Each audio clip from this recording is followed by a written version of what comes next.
మానసిక వ్యాధితో బాధపడుతున్న తమ కుమారుడు సునీల్ కుమార్ మంగళగిరి మండలం చినకాకాని ఎన్ఆర్ఐ హాస్పిటల్లో చికిత్స పొందుతూ మృతి చెందటంపై అనుమానాలు ఉన్నాయని మృతుడి తల్లి నిర్మలా కుమారి ఆరోపించారు. మంగళగిరిలోని ఐబిఎన్ భవన్ ప్రెస్ క్లబ్ నందు ఏర్పాటు చేసిన విలేకరుల సమావేశంలో మృతుడి తల్లి నిర్మలా కుమారి, అడ్వకేట్ మరియు అంబేద్కర్ వైజ్ఞానిక విప్లవం వ్యవస్థాపకులు చిలువూరు నాగరాజు, కట్టెపోగు బాబురావు, కటికల సైదులు మాదిగ తదితరులు పాల్గొని మీడియాతో మాట్లాడారు. బాబు నాకు 20 సంవత్సరాల బాబు ఉన్నాడండి. ఈ మధ్య కొంచెం చెడు అలవాట్లకు అలవాటు పడి మద్యం నేర్చుకొని చిన్న వాటికి కోపం ఎక్కువైపోయి తను సూసైడ్ ప్రయత్నాలు చేసుకుంటుంటే నవజీవన సంస్థ వాళ్ళు వచ్చేసి కౌన్సిలింగ్ ఇప్పిస్తామని ఎన్ఆర్ఐ హాస్పిటల్లో జాయిన్ చేశారండి. మానసిక వార్డులో జాయిన్ చేశారు. వాళ్ళు జాయిన్ చేసిన తర్వాత డాక్టర్స్ వాళ్ళ ట్రీట్మెంట్ ఏమేమి చేశారో నాకైతే తెలియదండి. చెప్పలేదు, ఏమీ చెప్పకుండా వాళ్ళు ఇష్టం వచ్చినట్టు చేసుకున్నారు. నన్ను లోపలికి రానిచ్చేవాళ్ళు కాదు, మాట్లాడనిచ్చేవాళ్ళు కాదు. వాళ్ళు ఇష్టం వచ్చినట్టు చేసిన తర్వాత పిల్లోడు వారం రోజులకే బాడీలో నుంచి పురుగులు వచ్చేసి బ్రతికుండగానే పురుగులు వచ్చేసాడండి. తర్వాత ఐసీలో పెట్టేసిన తర్వాత నన్ను లోపలికి రానిచ్చేవాళ్ళు కాదండి. నవంబరు 22వ తారీఖున జాయిన్ చేశాను. 29 కల్లా పిల్లోడు చాలా సీరియస్ అయిపోయాడు. ఓవర్ బ్లీడింగ్ అయిపోవటం, పురుగులు పట్టేయడం జరిగింది. తర్వాత డిసెంబర్ 11వ తారీఖున చనిపోయాడు బాబు. చనిపోయాడని చెప్పారు. మళ్ళీ మేము బ్రతికిస్తామమ్మా, నీకేం పర్వాలేదు, చిన్న వయసే కదా, సిపిఆర్ చేస్తాము, మేము బ్రతికిస్తామమ్మా అని చెప్పారు. చాలా నా బిడ్డని 2 చేతులు కట్టేసేసి ఇలా 2 ఫోల్డ్ చేసి చేతులు కట్టేసి మంచానికి కట్టేసి కొట్టి మానసికంగా మాటలు అడిగి వాడిని హింసించి నా పిల్లోడు చెప్పబోతాను ట్రై చేస్తుంటే కూడా మత్తు ఇంజక్షన్లు ఇచ్చేసి ఎందుకు చెప్తున్నావు మీ అమ్మకు అని చెప్పేసి అని చాలా భయంకరంగా చేశారు. ఏంటి సార్ మానసిక వాటిలో అలా చేస్తున్నారు ఏంటని కూడా నేను అడిగాను. బయటికి పంపించేసేవాళ్ళు, నన్ను అసలు లోపలికి రానిచ్చేవాళ్ళు కాదు. నా బిడ్డకు అసలు ఏమి రోగం వచ్చిందో కూడా తెలియదండి. నా బిడ్డ తర్వాత 11వ తారీఖున బాడీలో చనిపోయాడని చెప్పారు, కానీ నాకు బాడీ కూడా ఇవ్వకోకుండా బయట పెట్టేసి సంతకాలు పెడితేనే ఇస్తామని బెదిరించేవాళ్ళండి.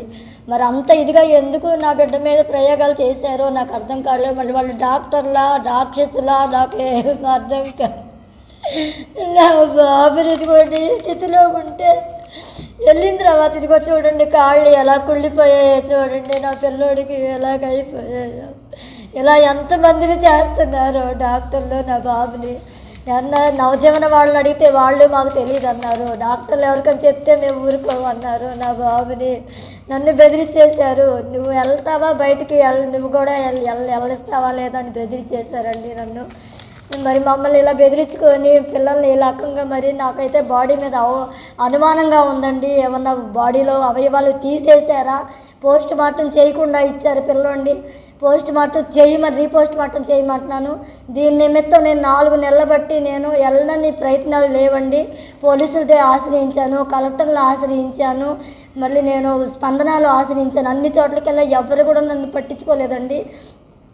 ఎంఆర్పిఎస్ ద్వారా దయచేసి నేను వాళ్ళు రిక్వెస్ట్ చేస్తే నేను మన కలెక్టర్ గారి దగ్గరికి వస్తే వెంటనే నా మీద స్పందన తీసుకొని రేపు నాకు తెనాల్లో నాకు చేయబోతున్నారండి. దాన్ని ఏమంటారు, ఎంక్వైరీ చేయబోతున్నారండి. కలెక్టర్ గారికి చాలా వందనాలండి. దీని మీద కలెక్టర్ గారు చాలా స్పందించారండి. మా బొట్టోళ్ళు పేద బతుకులు ఇంతేనా అని నేను అడుగుతున్నాను. దయచేసి నన్ను పోషించే కొడుకు నాకు భర్త లేడండి. నా బిడ్డని నాకు ఎలా వస్తాడో అర్థం కావట్లేదు. నా బిడ్డ లేకుండా బ్రతకలేకపోతున్నాను. వాళ్ళ మీద నేను యాక్షన్ తీసుకోవడానికే బ్రతుకున్నాను. ఎట్టి పరిస్థితుల్లోనూ వాళ్ళ వదిలే పరిస్థితే లేదండి. ఇక్కడ కూడా న్యాయం జరగకపోతే మేము ఎంత దూరానికైనా వెళ్తానికి నేను సిద్ధంగా ఉన్నానండి. విశ్వవిఖ్యాతిగాంచిన ప్రపంచంలో ప్రజాస్వామ్యం పరిడమిలుతున్న భారతదేశంలో వైద్యం నారాయణ అనే ఒక నానుడు ఉంది. వైద్యాలయాలే దేవాలయాలుగా చాలా మర్యాదగా మనం భావిస్తుంటాం. ఇది ఒక భారతదేశం సాంప్రదాయం. కానీ ఈ దుస్సంఘటనకు సంబంధించి వైద్యాలయాల్లో ఉండే డాక్టర్లు యమకింకర్లుగా మారి కడుపు చించుకొని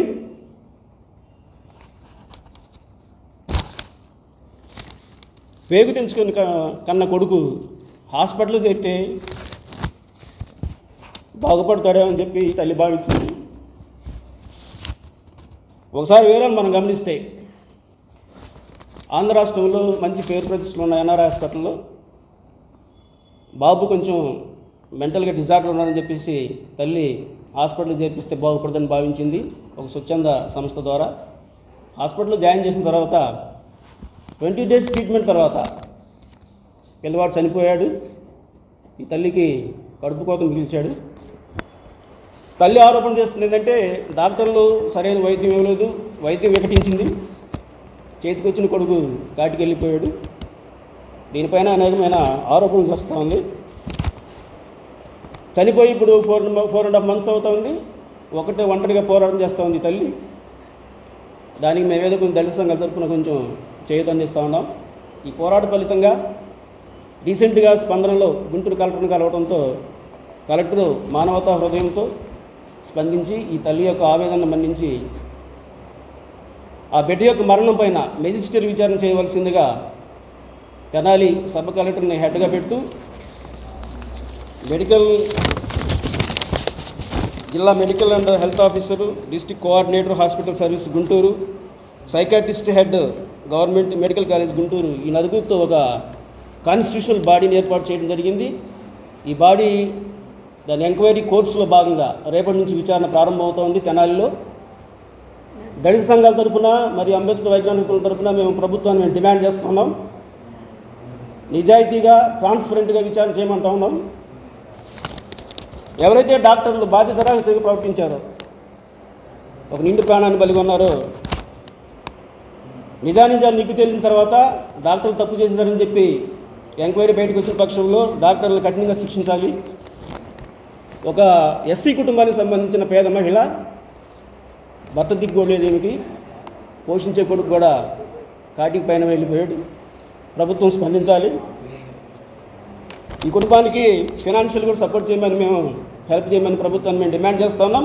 ఎట్లాంటి ప్రలోభాలకు లొంగకుండా, ఎట్లాంటి వీక్నెస్కి పాల్పడకుండా తెనాలి ఆర్టీఓ గారు వాళ్ళ యొక్క కాన్స్టిట్యూషనల్ బాడీతో ట్రాన్స్పరెంట్గా విచారణ చేసి నిజానికి నిగ్గు తెలిసి, ఒక బాడీ చనిపోయిన తర్వాత మన హాస్పిటల్లో ఫార్మాలిటీస్ మనం గమనిస్తూ ఉంటాం. ఒక సామాన్యమైన మనిషి కూడా గమనిస్తూనే ఉంటాడు. ట్రీట్మెంట్ జస్ట్ స్టార్ట్ చేసినా కానీ, బెడ్కి పోకపోయినా కానీ, అడ్మిట్ చేసుకుపోయినా హాస్పిటల్కి ఎంటర్ అవుతానే హాస్పిటల్ యొక్క ఫార్మాలిటీ పోస్ట్ మార్టం రిపోర్ట్ కంపల్సరీగా చేయాల్సిన ఆవశ్యకత, ఇంపార్టెన్స్ అడ్మినిస్ట్రేటివ్ రూల్స్ కూడా మనకి ప్రస్ఫుటం చేస్తూ ఉన్నాయి. భారత రాజ్యాంగం కూడా చెప్తా ఉంది. 28 అక్కడ కాలు బాగానే ఉంది. కాలు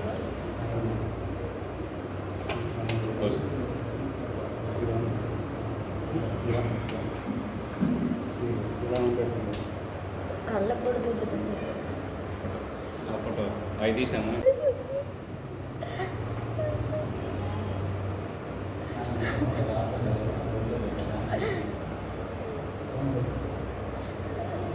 ఫ్యాక్టరీ సెప్టిక్ మోడ్ 1 మోడ్ అనేసి